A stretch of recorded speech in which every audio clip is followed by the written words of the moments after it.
ልቀቂ በጋ አምላክ ብዬሻለሁ ማን እንድደርስልሽ ነው የምትጮሂው ዋ ነግሬሻለሁ ግን ልቀቂ ነገርኩሽ ምን ለማድረግ እየሞከርሽ ሰሪያ ሰፉና ስለላሉ አዎ ሰማለ ያቴ ለላቶች የኔ እሺ በቃ ልቀቃት እማዬ አለቃት እናቴ እንደዛ አልፈልግም ልቀቃት ትሰማኛለህ ደግመህ በጭላ ልቀቃት እሱን እኔ የምፈታው ችግር አንቺ ደግሞ ሌላ ችግር ወልሽ የምትወዳት አታስመስል እናትህ ብትገላት ደስ ይላታል የእናትህን ጭንቅላት ሳትቀይር እወዳታለሁ በገዛ ቤት እህትሽን እኮ ብዙ ጊዜ አታያት እህትሽን እማዬ እባክሽ በቃ ተይኝ አንተ ባትልቀኝ ማንም አይንቀኝም ነበር ተይኝ አልኩሽ እኮ በቃ ከዚህ በኋላ አትደርስብሽ አሁን ነው እኔ ሄጄ ለፖሊስ ማመልከት ተይኝ እማዬ የማይሆን ነገር አታድርጊ ምን ማለት ነው የማይሆን ነገር ማለት እቤቴ ድረስ መታ እኮ ነው ልትገለኝ ነበር አዎ ጥፋተኛ ናት ግን በቃ ተያት ቆይ አንተ ንገረኝ እስኪ ሙሉ ቤተሰቡ ያስነካ ነገር አለ እንዴ እማዬ እሷ ናት ተስፋቸው እሷ ናት አንድ ያለቻቸው ቆይ እሷ ናት አሰርሻት እነሱ ምን ሊሆኑ ነው ምን አገባኝ ታዲያ ይሄ እኮ የኔ ጉዳይ አይደለም ጥሩ በቃ የፈለግሽውን አድርጊ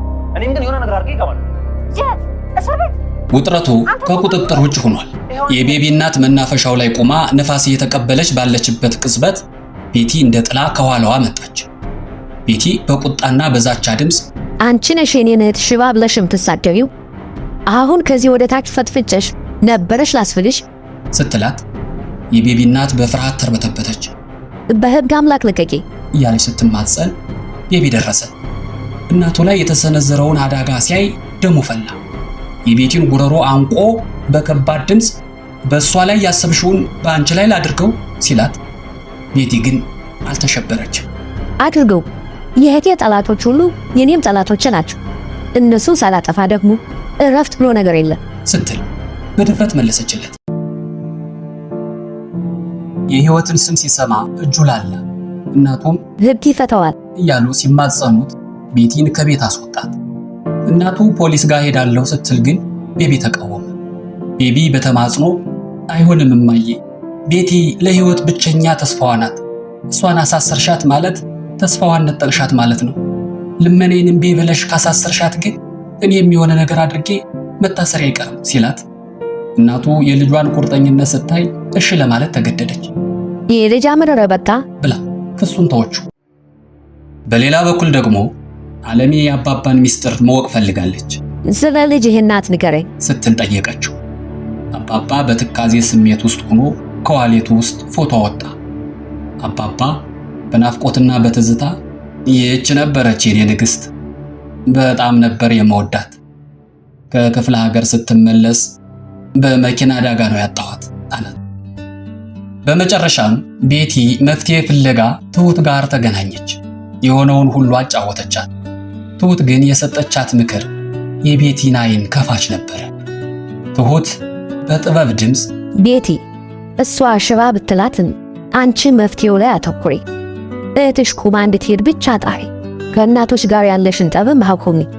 ማንኛውም ልጅ በእናቱ ከመጡበት በቀላሉ አይፋታም። ቤቲ ምክሩን የተቀበለች ትመስላለች። ይህ የበቀል እሳት ግን ይበርድ ይሆን ወይስ አዲስ ግጭት ይቀሰቅሳል? የህይወት ዕጣ ፈንታስ ምን ይሆን?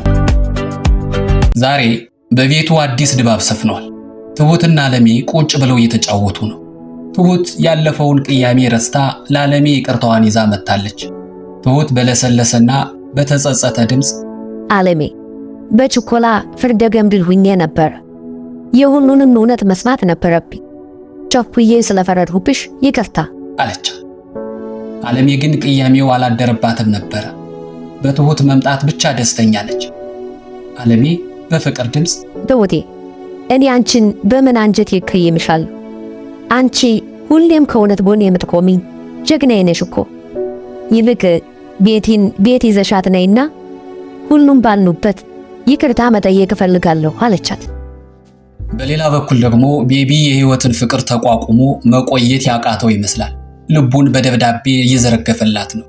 ቤቢ በናፍቆት ድምፅ አቃተኝ፣ አንቺን ቁጭ ብሎ መጠበቁ ከበደኝ፣ እባክሽን በቶሎ ተመለሽልኝ ይላታል።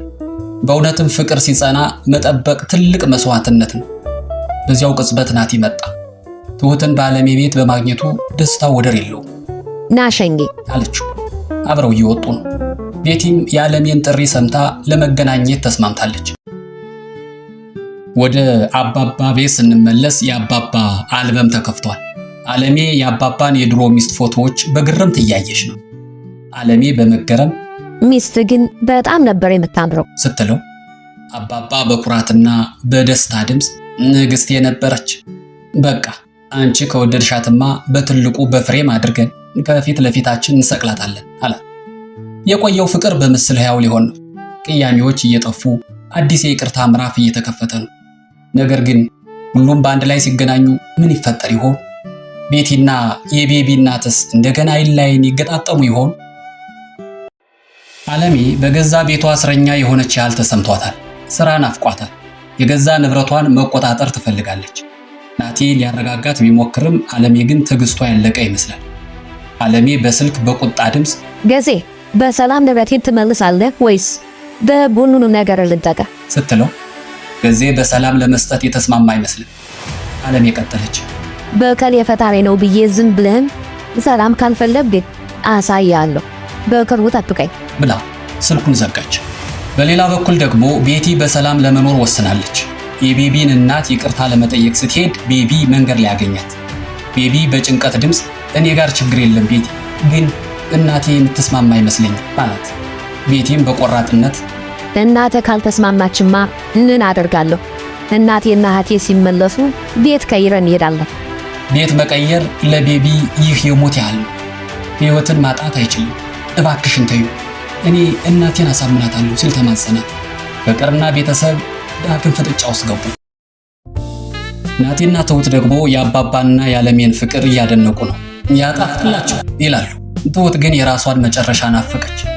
ትሁት በጥያቄና በተስፋ የኛ መጨረሻስ ምን ይሆን ናቲ ስትለው ናቲም ነገሩን ቀበል አደረገና በልበ ሙሉነት ምንም ይሁን ምን ያንቺና የኔ መጨረሻ ባልና ሚስት መሆን ነው ሲላት ትሁት ደስ አላት። ጥበቃው አበቃ። ዓለሜ፣ አባባ፣ ናቲና ትሁት ቁጭ ብለው ቤቲን እየጠበቁ ነው። ቤቲም መጣች። ዓለሜ በሰላም ንግግሯን ጀመረች። ዓለሜ በደግነት ቤቲ ስለመጣሽ አመሰግናለሁ። ይቅርታ አድርጊልኝና እህትሽን ላሳክማት፣ መኖሪያ ቤትም ልግዛላችሁ፣ ፍቀጅልኝ አለቻት። ዓለሜ የሰላም እጇን ዘረጋች። ቤቲ ግን አልተቀበለችው። የማንንም እርዳታ አልፈልግም አለች በኩራት። ዓለሜ በግራ መጋባት ታዲያ ምን እንዳደርግልሽ ነው የምትፈልጊው ስትላት ቤቲ ድምጿን ከፍ አድርጋ በቁርጠኝነት እኔ የምፈልገው ፍትህ ነው። ወንድምሽን ጥሪውና ይምጣ፣ ከዚያም ለሕግ አሳልፈሽ ስጪው። ዓለሜ ደነገጠች። ክፍሉ በዝምታ ተዋጠ። ይቅርታው ወደ ወንድም ክስ ተቀየረ። ዓለሜ በወንድሟና በፍትህ መካከል የትኛውን ትምህርት ይሆን?